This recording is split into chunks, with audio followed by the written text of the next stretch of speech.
오늘은 우리가 박지원의 상기라는 작품을 공부를 해볼 건데요. 여러분, 이 작품은요. 고전 수필이에요. 즉 옛날에 적혀있는 수필이라는 거죠. 네, 여러분, 고전 수필은 종류가 좀 있어요.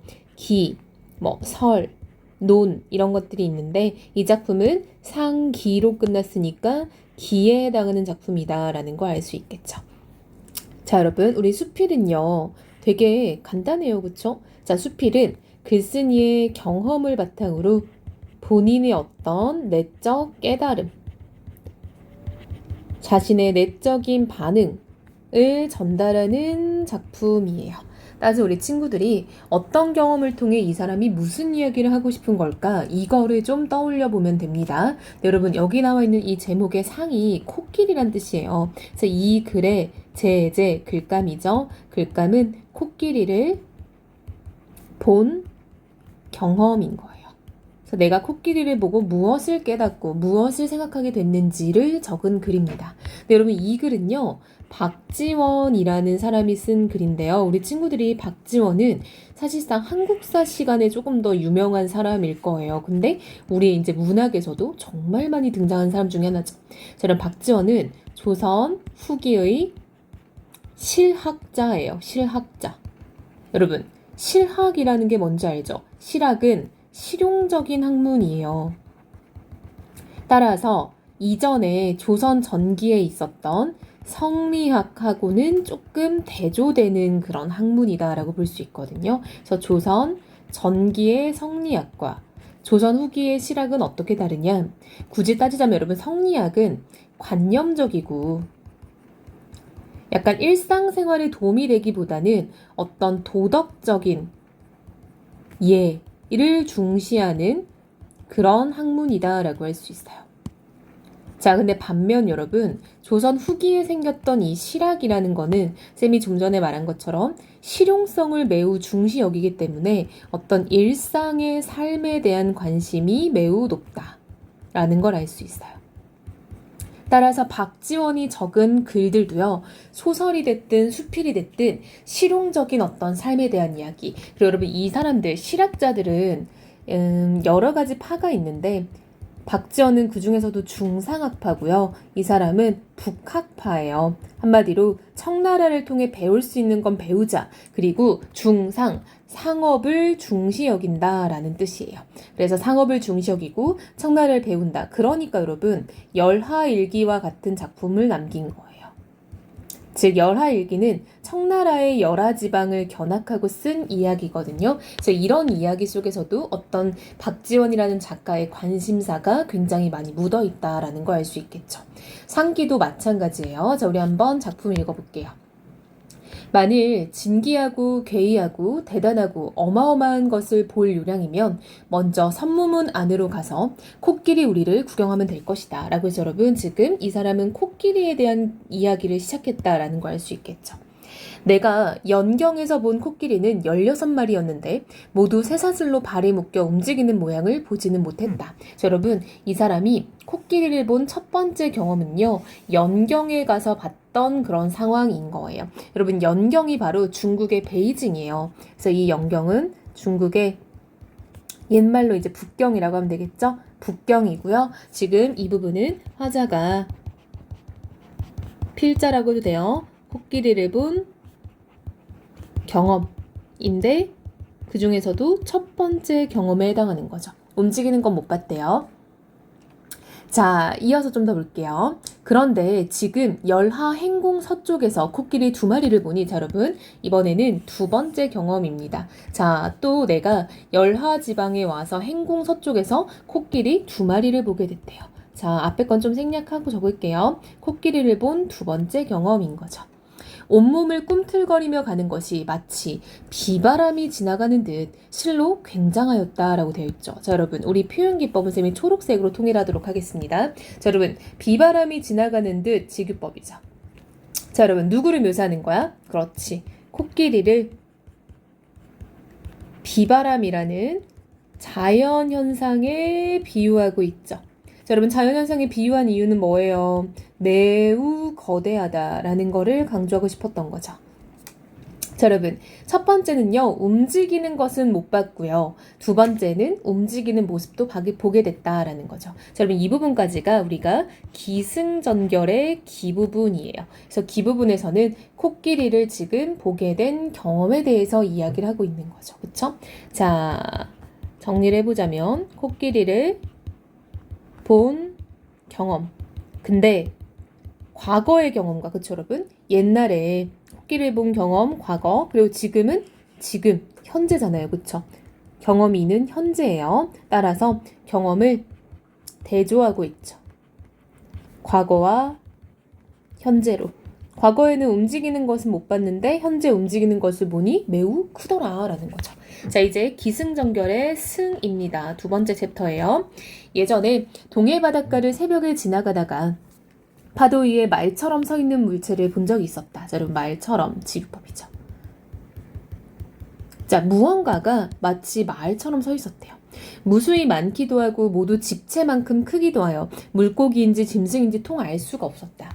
해가 뜨기를 기다렸다 자세히 보려고 했지만 해가 떠오르기도 전에 모두 바닷속으로 숨어버렸다. 지금 10걸음 거리에서 코끼리를 보며 생각해보건대 그때 동해에서 보았던 것과 참으로 흡사했다. 자, 여러분 보세요. 여기서 친구들이 오해하면 안 되는 게 있는데요. 예전에부터 여기 있죠. 동해 바다에서 뭔가를 봤던 경험이 있대요. 자, 동해에서 무언가, 미확인 물체예요, 여러분. 무언가를 본 경험을 이야기를 해요. 근데 여러분 그게 코끼리란 뜻은 아니에요. 그쵸? 이게 코끼리다라는 게 아니라요.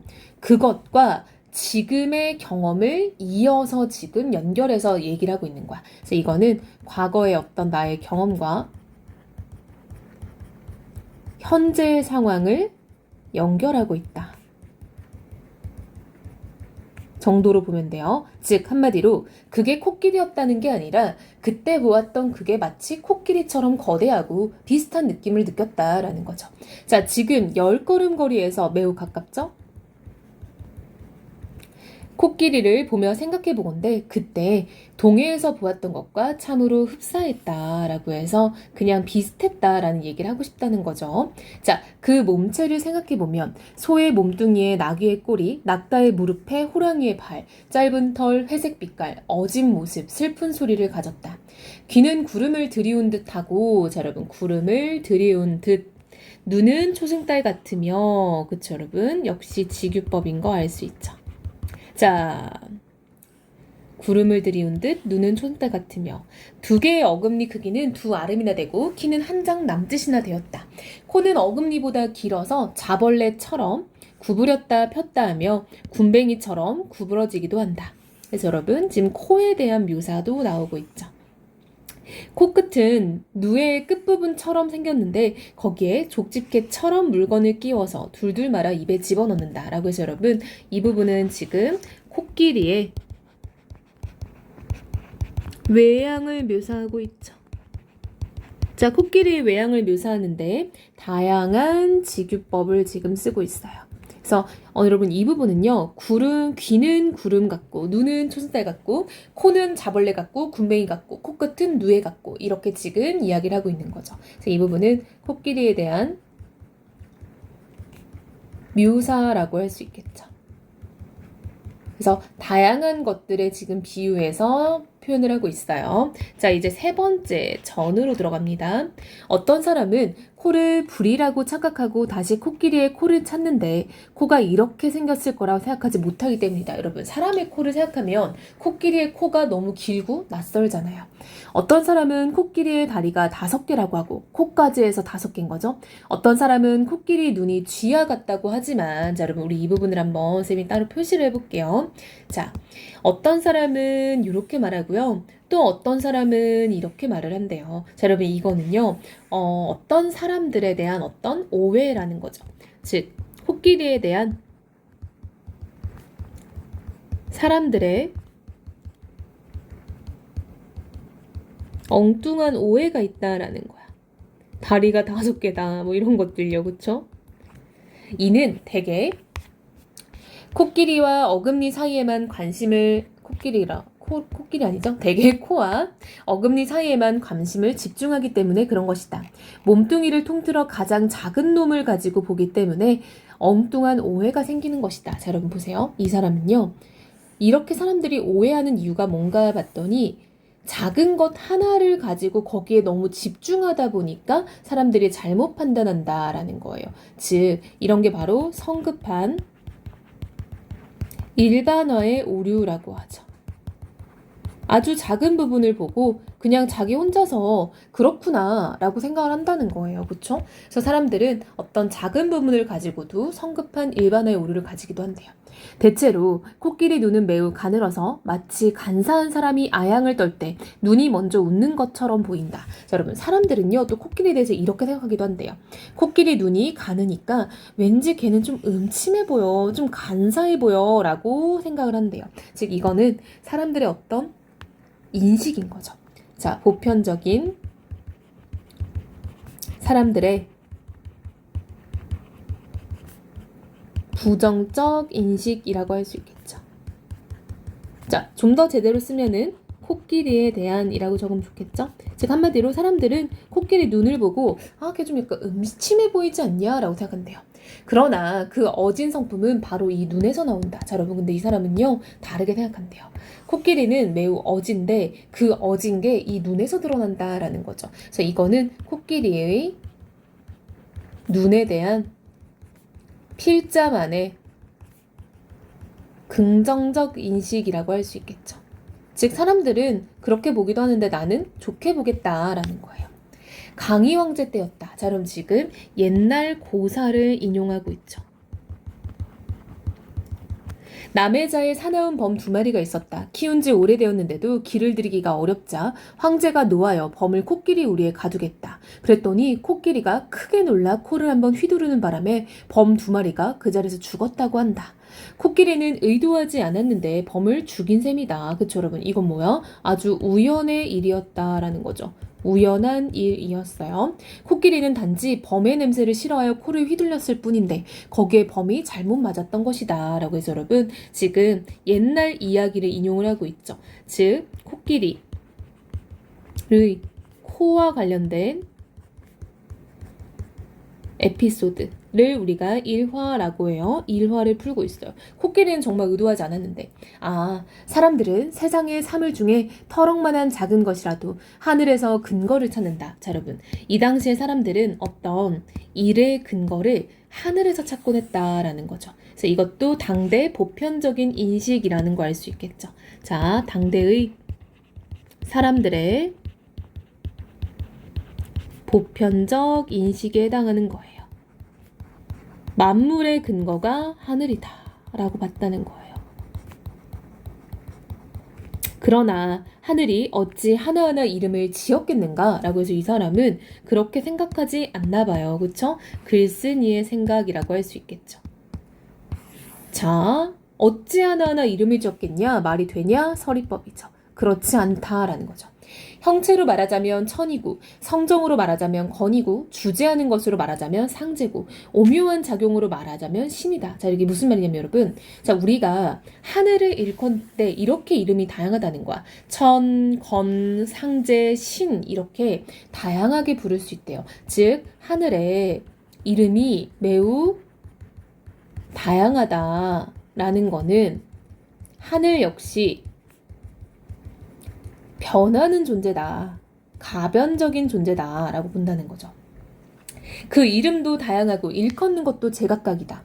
또 이와 기를 화로와 풀무로 삼고 만물을 두루 펴내는 것을 조물이라고 하니 이는 하늘을 마치 솜씨 좋은 장인으로 보고 그가 망치와 끌, 도끼와 칼 등으로 조금도 쉬지 않고 일한다고 생각하는 것이다. 즉 여러분 사람들은요 또 이렇게 생각을 한대요. 어떻게 생각하나 봤더니 하늘이 뭔가 장인처럼 모든 것을 만들었다라고 생각을 한다는 거예요. 이게 사람들의 인식에 해당하는 거죠. 그런 까닭에 주역에 이르기를, 자 여러분 고서 옛날 책이죠. 고서를 인용해서 이야기를 마저 끌어가고 있어요. 하늘이 혼돈에서 만물을 만들었다라고 하였다. 혼돈이란 그 빛이 검고 그 모양은 흙비가 내리는 듯하여 비유를 하자면 새벽이 되었지만 아직 동이 트지는 않은 때에 사람이나 사물이 분별되지 않는 상태와 같다. 자, 여러분 이 부분은요. 주역에서 말하는 혼돈이라는 게 뭔지를 비유적으로 지금 알려주고 있는 거죠. 자, 이거는 혼돈에 대한 비유, 직유법이죠. 나는 알지 못하겠다. 즉 여러분 글쓴이는요. 동의하지 못하겠다는 거야. 캄캄하고 흙비 자욱한 속에서 하늘이 과연 어떤 물건을 만들어냈을까? 국수집에서 보리를 갈면 작거나 크거나 가늘거나 굵거나 할 것 없이 뒤섞여 바닥에 쏟아진다. 무릇 맷돌의 작용이랑 도는 것일 뿐이니 가루가 가늘거나 굵거나 무슨 의도가 있었겠는가? 자, 여러분 우리 한번 천천히 볼게요. 나는 알지 못하겠다. 무엇을요? 하늘이 어떤 작용이 있다는 거를 나는 인정하지 못하겠다라는 거야. 즉 여러분 무슨 말이냐면 하늘의 작용이라는 건 이 사람들이 말하는 하늘의 작용은 하늘이 모두 의도를 가지고 세상을 만들었다. 세상 모든 것을 만들었다. 라는 게 사람들의 인식이에요. 근데 이 사람은 뭐라고 생각하냐면요. 캄캄하고 흙빛 자욱한 곳에서 뭘 어떻게 만들어낼 건데 말이 안 돼 라는 거야. 즉 이 사람은 어떻게 생각하냐. 국수집에서 보리를 갈면 맷돌로 갈면 작고 크고 가늘고 굵고 막 그냥 여러 가지로 나온다는 거죠. 즉 글쓴이의 입장에서는요. 이 하늘의 작용이라는 게 맷돌의 작용과 다를 바가 없다라는 거예요. 즉, 랜덤하다라는 거죠. 자, 맷돌의 작용과 다를 게 없다. 그러니까 무슨 의도가 있겠냐? 없다라는 거죠. 서리법이죠. 즉, 하늘은 아무런 의도 없이 만드는 거다. 그런데도 사람들은 뿔이 있는 것에게는 윗니를 주지 않는다라고 얘기를 한대요. 자, 여러분 이게 무슨 말이에요? 뿔이 있으면 윗니를 안 만들어줘. 누가? 하늘이. 즉, 이건 사람들의 인식이죠. 사람들은 하늘에 의도가 다 있다 라고 믿는 거잖아요. 이는 마치 사물을 만들면서 빠뜨린 게 있는 듯 여기는 것이니 잘못된 생각이다 라고 해서 여러분 이 사람은 나는 동의할 수 없다 라고 생각하죠. 감히 묻는다. 이빨을 준 건 누구인가? 라고 해서 여러분 자 여기서부터는 이제 문답법이 이어질 거예요. 자 문답법을 통해 이 사람이 말하고자 하는 건 뭐다? 내 말이 맞다 라는 거죠. 자신의 주장의 타당성을 높이기 위해서 문답 주고받는 거죠. 자, 이빨을 준 건 누구야? 했더니 사람들은 하늘이 주었다라고 묻는다. 다시 묻는다. 하늘이 무엇 때문에 이빨을 주었을까? 사람들은 씹게 하려는 것이다. 다시 또 이렇게 물어볼 거래요. 사물을 씹도록 하게 한 것은 무엇 때문인가? 그럼 사람들은 바로 또 이치입니다. 라고 말한대요. 새나 짐승들은 손이 없으므로 반드시 불이나 주둥이를 구부려 땅에 대고 먹을 것을 구하지요. 그러므로 학과 같이 다리가 긴 새는 목을 길게 만들 수밖에 없는 거지요. 그래도 혹 땅에 닿지 않을까 염려하여 부리를 길게 만들었습니다. 만일 달개 다리를 하개 다리처럼 길게 만들었다면 뜰악에서 굶어 죽었을 것입니다. 라고 해서 여러분 지금 이 부분은 사람들이 나름대로 어떤 의견을 펼치는 거죠. 자, 지금 사람들의 주장이 펼쳐졌어요. 자, 사람들의 주장은 뭐다? 하늘의 작용에는 의도가 있다라는 거죠. 그것을 뒷받침하는 사례들을 제시하는 거죠. 목이 긴 거는 부리가 길고 목이 짧은 거는 부리가 길 필요가 없고 이렇게. 자, 나는 크게 웃으면서 다시 말할 거예요. 그대들이 말하는 이치란 것은 소, 말, 닭, 개에게나 해당할 뿐이다. 하늘이 이빨을 내린 것은 반드시 구부려서 사물을 씹도록 한 것이라고 해보자. 즉 여러분 이게 바로 사람들의 주장이었잖아요. 그쵸? 이빨을 왜 줬어? 했더니 씹으려고 주는 거죠. 라고 이거는 하늘에 대한 사람들의 주장이었죠. 자, 이거에 대해서 나름대로 내가 그래 한번 인정하고 들어가 보자. 그러면 지금 저 코끼리에게는 쓸데없는 어금니를 심어주어 땅으로 고개를 숙이면 어금니가 먼저 닿는다. 이런 모습은 오히려 씹는 것에 방해가 되는 거 아니야? 라고 지금 여러분 사람들의 주장에 반박하고 있는 거죠. 야, 그럼 코끼리 어금니는 필요도 없는데 왜 준 거야? 라고 물어보는 거죠. 정말 이걸 통해서 하늘에게 모든 의도가 있다고 말할 수 있어? 라고 지금 반문하는 거예요. 그럼 또 어떤 사람들이 이렇게 대답할 거래요. 그건 코가 있기 때문에 그래 라고 해서 이거는 나에 대한 반박이죠. 자, 반박에 대한 반박인 거예요. 그쵸? 내가 딴지를 거니까 야 그거는 코가 있으니까 그런 거지 라고 말을 했다는 거예요. 그럼 나는 이렇게 말할 거래요. 긴 어금니를 주고 코를 핑계로 댈 양이면 차라리 어금니를 없애고 코를 짧게 하는 게 낫지 않아? 라고 또 물어볼 거래. 여러분 봐봐, 이거는 잘 봐요. 말장난 같지만 반박에 대한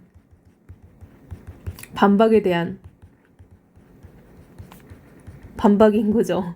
자, 우리 하나씩 한번 정리해 볼게요. 자, 첫 번째 반박은 내가 한 거야. 그치? 이거는 필자가 야, 그런 게 어딨어 했더니 사람들이 아니, 맞다고 라고 하니까 또 필자가 반박을 하는 거죠. 그럼 코 없애고, 아니, 코가 있으면 어금니를 없애면 되잖아. 이렇게 말을 하는 거죠. 그러면 더 이상 우기지 못하고 굴복하고 만다. 라고 해서 지금 문답법을 통해 자기 의견이 맞았다라는 거를 지금 증명을 해낸 거예요. 자, 이제 마지막 부분입니다. 결 부분이에요. 자, 우리가 배운 것으로는 생각이 소, 말, 닭, 개, 애기, 물집분. 여러분, 자, 소, 말, 닭, 개 이거는 일상에서 흔히 볼 수 있는 그런 동물이죠. 일상의 동물들. 그러나 용, 봉, 거북, 기린 이런 건 여러분 전설 속의 동물들인 거잖아요. 이런 것까지는 우리가 미치지 못한대 생각이. 코끼리가 범을 만나면 코로 때려 죽이니 그 코야말로 천하무적이다. 그러나 쥐를 만나면 코를 둘 데가 없어서 하늘을 우러러 멍하니 서 있을 뿐이다. 그렇다고 쥐가 범보다 무서운 존재라고 말한다면 조금 전에 말한 이치가 아니다 라는 거죠. 대저 코끼리는 오히려 눈에 보이는 것인데도 그 이치를 모르는 것이 이와 같다. 하물며 천하 사물이 코끼리보다도 만배나 더한 것이매랴. 자, 여러분 이게 무슨 말이냐면요. 잘 봐야 돼요. 자, 코끼리는 눈에 보이는 것에도 사람들이 이치를 모르고 이렇게 생각을 했대요. 한마디로 코끼리는 뻔히 눈에 보이지만 정리를 한번 해볼게요. 코끼리는 눈에 보이는 동물임에도 불구하고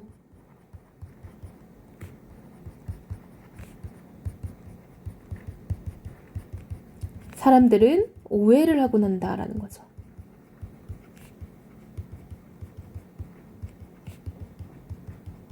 자, 근데 천하의 사물은 코끼리보다 만배나 더한 것이매랴. 무슨 법이야, 여러분? 서리법이죠. 무슨 말이냐면 눈에 보이는 코끼리를 보고도 오해를 하는데 보이지 않는 천하 사물들은 오죽 오해가 심할까라는 말인 거예요. 눈에 보이는데도 오해를 하는데 눈에 보이지도 않는 진리에 대해서는 얼마나 오해가 심할까라는 거죠. 그러므로 성인이 주역을 지을 때 코끼리 상자를 취하여 지은 것도 만물의 변화를 궁구하려는 까닭이었을 거라라는 거죠, 여러분. 즉 코끼리 상자를 붙인 것도 만물의 변화, 즉 만물에 대해서 인식하고 탐구하려는 어떤 이유가 있을 거다라고 해서 글이 지금 끝맺음 되고 있죠. 자, 여러분 이걸 통해서 지금 얘기하고 싶은 게 뭐야? 그쵸? 작가는요 사람들이 어떤 거에 대해서 오해를 하고 자기들의 어떤 고정관념을 갖는다라는 얘기를 하고 싶었던 거예요. 자, 우리 위로 올라가서 한번 정리를 해볼게요. 자, 이 글은요 코끼리를 본 경험을 통해 무슨 얘기를 하고 싶은 거냐? 사람들의 고정관념이 있다라는 얘기를 하고 싶었던 거예요. 그래서 그 고정관념에 대해서 틀렸다, 아니다 라고 내가 말을 하고 싶었던 거죠. 경계하는 거죠. 그래서 지금 이 글은요 특징 좀 정리해 볼까요? 수필이니까 여러분 작가 박지원이죠. 경험, 무슨 경험? 코끼리를 본 경험을 통해 말하고자 하는 바, 즉 통념에 대한, 통념은 사람들이 가지는 보편적인 인식이죠. 반박을 하고 있다. 이건 좀 중요하겠죠. 자, 그 다음 두 번째는 여러분 비유 되게 많았죠. 묘사도 많았죠. 코끼리 모습 묘사하는 거. 자, 그 다음 세 번째 문답법 있었죠. 문답법을 통해 자신의 논리에 대해서 주장을 하고 있죠. 그래서 이 정도로 정리를 하면 될 것 같고 여러분 이게 아무래도 고전 수필이다 보니까 친구들이 쉽지만은 않을 거예요. 그래서 글이 끝나고 나더라도 꼭 한번 스스로 읽어보고 이해가 안 되는 부분은 없는지 체크해서 질문을 하면 좋겠죠.